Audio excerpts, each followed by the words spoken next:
Então, irmãos, nesse mesmo entusiasmo e espírito de adoração ao Senhor, entendemos que aqui Ele está e manifestando o seu poder e nos enchendo da sua presença. É notório, pela fé que temos, que Deus está aqui nos abençoando nessa noite e a graça dele está superabundante sobre nossa vida, mesmo nós sendo pecadores. Ele nos ama e Ele tem interesse em nossa vida.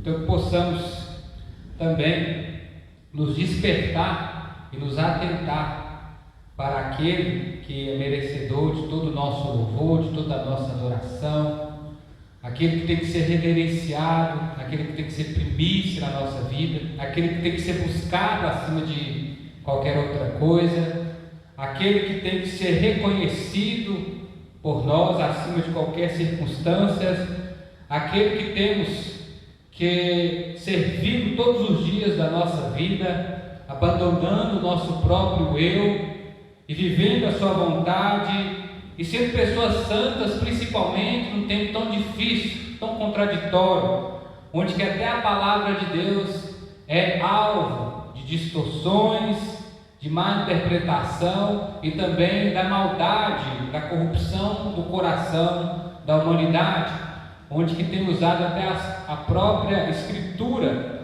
para o seu bem prazer, os seus próprios interesses, para dar vazão, dar sentimento, dar razão ao seu pecado. Louvamos ao Senhor que conosco não é assim. Adoramos ao Senhor nessa noite porque Ele nos deu o privilégio de conhecê-lo e sermos participantes da sua mesa e vivermos uma vida correta e uma vida totalmente imersa às Escrituras, porque Cristo nos salvou, Cristo nos redimiu, Jesus nos transformou, Jesus fez de nós outra pessoa, Ele nos deu um coração novo. Jesus nos fez atentar para a condição que tínhamos e aquilo que nós merecíamos, que era a condenação, que era o castigo eterno, e fomos poupados simplesmente porque Ele subiu no madeiro no nosso lugar, tomou sobre Ele os nossos pecados, e sobre as suas pisaduras fomos sarados diante de Deus. Estávamos enfermos espiritualmente, éramos pessoas inúteis, reprovadas diante dele, bondosos ou não, mas Ele olhou para nós com misericórdia, Ele derramou sobre a nossa vida a sua graça, e Ele enviou o seu Filho para, sabe o que? Abra a sua Bíblia na carta que o apóstolo Paulo escreveu aos Romanos, capítulo 8, versículo 1. E você vai continuar a entender sobre o que eu estou falando. A nova vida debaixo da graça. Nós já não estamos mais debaixo da lei, porque ela condena, ela aplica a sentença, ela não salva, ela pune o pecador. E Jesus, Ele foi punido por causa da nossa desobediência, mas nós estamos debaixo da graça, nós estamos debaixo da proteção do Senhor, nós estamos debaixo da redenção do nosso Salvador. Portanto, agora já não há condenação alguma para os que estão em Cristo Jesus. Eu quero que você se atente para esse versículo nessa noite e entenda o seguinte: somente aqueles que estão em Cristo Jesus, que não estão sob o foco da condenação divina, somente aqueles que de fato são salvos pelo Filho de Deus, que não serão punidos, porque sim, essas pessoas que até então não confessaram os seus erros, elas estão sobre condenação, elas estão sobre o castigo que Deus tem para dar para os filhos da desobediência e para Satanás e seus anjos, porque essas pessoas, elas carregam um fardo impagável de seus pecados sobre a sua vida, pecados não confessados. Então é por isso que o apóstolo Paulo diz: para todos aqueles que estão em Cristo Jesus, já não há condenação. Não é aqueles que vão estar, mas é aqueles que já estão debaixo da graça.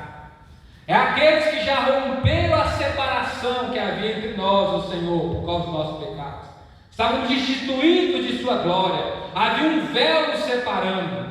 Havia um muro entre nós e Deus.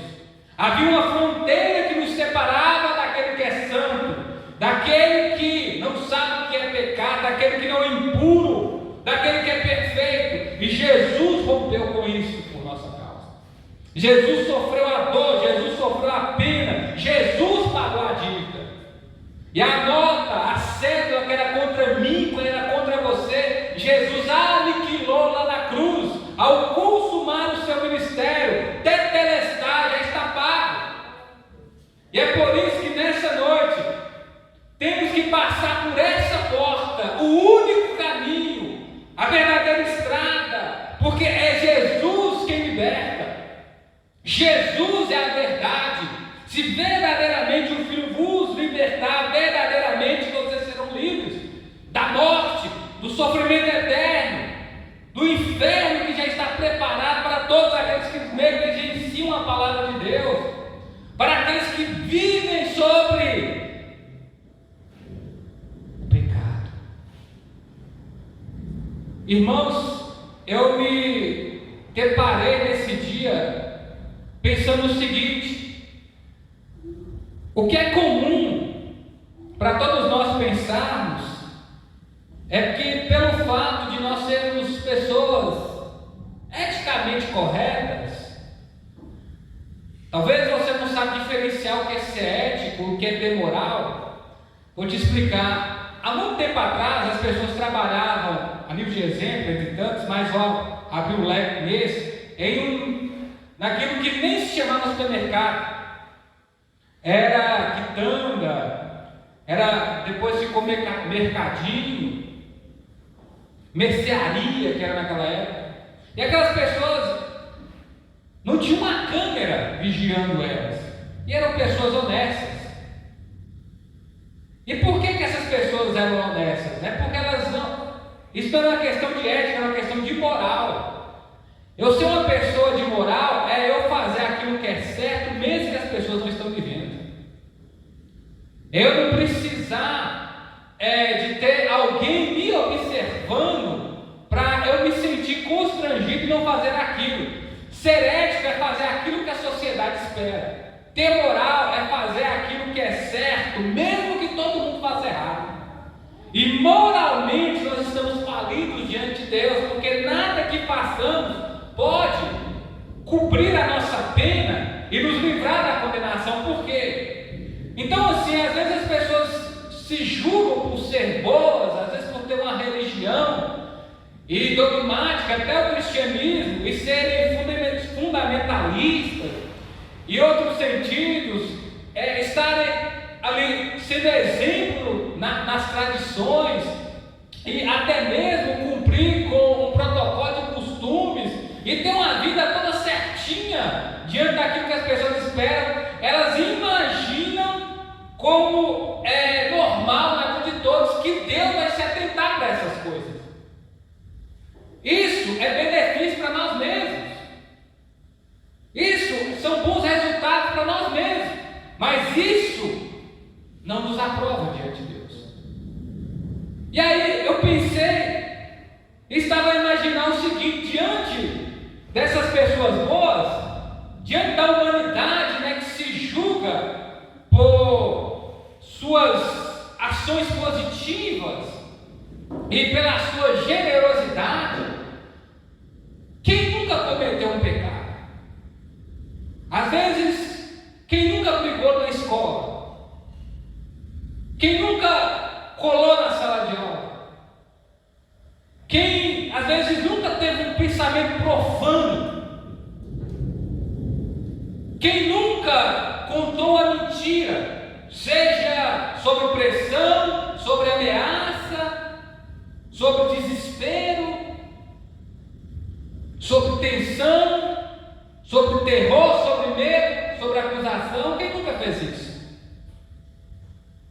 Às vezes, quem nunca passou um sinal vermelho?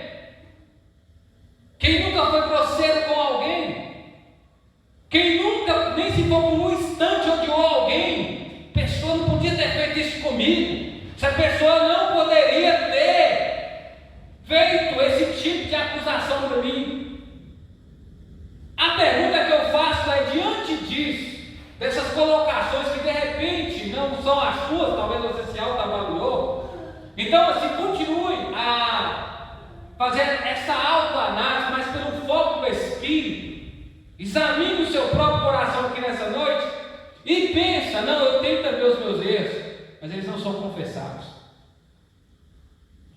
Então, a conta fecha diante disso. Todas as pessoas que não têm pecados confessados a Jesus, não é confessar para o sacerdote, não é no ir no confessionário, e não é porque Deus não sabe, mas é porque Ele está esperando você tomar uma atitude. Ele está esperando você clamar por misericórdia. Ele está esperando você ativar a graça dele. Ele está esperando você pegar nas mãos dele e passar pela porta que Cristo abriu. Verdadeiramente o Filho quer te libertar aqui nessa noite. E é isso que eu tenho para te dizer. Porque se nós não confessarmos nossos pecados, estamos condenados diante de Deus. A palavra que disse: portanto, já não há mais condenação para aqueles que estão em Jesus. Não é aqueles que estão na sua bondade, não é aqueles que estão em uma denominação, não é aqueles que estão vivendo a vida correta, não é aqueles que estão longe disso ou daquilo, é aqueles que estão em Jesus. Quem tem o Filho tem a vida. Quem não confessou os pecados não tem vida eterna. E é isso que essa cidade precisa entender. É diante dessa mensagem que temos que confrontar cada caraíbense. Se você tiver um pecado, eu acredito que você tem muito mais de não confessá-los. Ah, mas isso é quando eu era solteiro, não importa se não confessou. Ah, isso é quando eu era jovem, isso é quando eu estava naquele emprego, isso é quando eu fui uma pessoa imatura. Ah, eu me lembro perfeitamente disso aqui, eu perdi a cabeça, não importa. Não é autojustificação, não é ter pena de si mesmo, não é procurar dar um jeito no problema porque não vai acontecer, é chegar diante de Jesus e dizer: eu sou réu, confesso, eu sou pecador, eu preciso de ser salvo por ti, limpa o meu coração, Senhor, transforma o meu ser, faz de mim uma nova pessoa. E assim você encontrará a salvação. Quem nele crê está salvo, está livre. Quem nele não crê já está condenado. Você tem que crer porque você está ouvindo a mensagem. Você tem que crer porque alguém foi comissionado a pregar o Evangelho da salvação, que é o poder de Deus para salvar a sua vida. Então que essa mensagem ela possa converter o seu coração, ela possa ser abençoadora. E a partir desse grande propósito de Jesus, que é não condenar as almas, mas salvá-las, essa é a sua missão, que Ele possa te abençoar também naquilo que você precisa, libertar de coisas que nos prendem, de amarras que nos têm, de agrilhões que tentam nos fazer viver uma vida cabisbaixa, derrotada, triste na presença de Deus. Porque o nome de Jesus é libertador. O nome de Jesus tem todo o poder. Ele pode te ajudar. Talvez o seu coração está aflito aqui nessa noite. Talvez a sua alma está angustiada, tem alguma coisa te amarrando, te prendendo, te dominando. Se você tem Jesus como seu Senhor, Ele pode te ajudar. Coloca diante dEle. Quem sabe uma porta que precisa ser aberta para libertar do desemprego, para libertar da doença também, para libertar da tristeza, da depressão e tantas outras coisas que tentam nos aprisionar. Peça a Jesus: liberta-me, Senhor, liberta-me, verdadeiramente sereis livre, porque a ti conhecerei tal como tu és, assim como o Senhor me tem. Toma o meu coração em tuas mãos. Pai, muito obrigado por essa mensagem. Nos leve em paz, assim como o Senhor nos trouxe, no nome de Jesus, amém. Amém? Deus abençoe a todos, uma boa semana, vão em paz, que as duas consolações do Espírito do Senhor repousem sobre a sua vida, hoje, para todos sempre.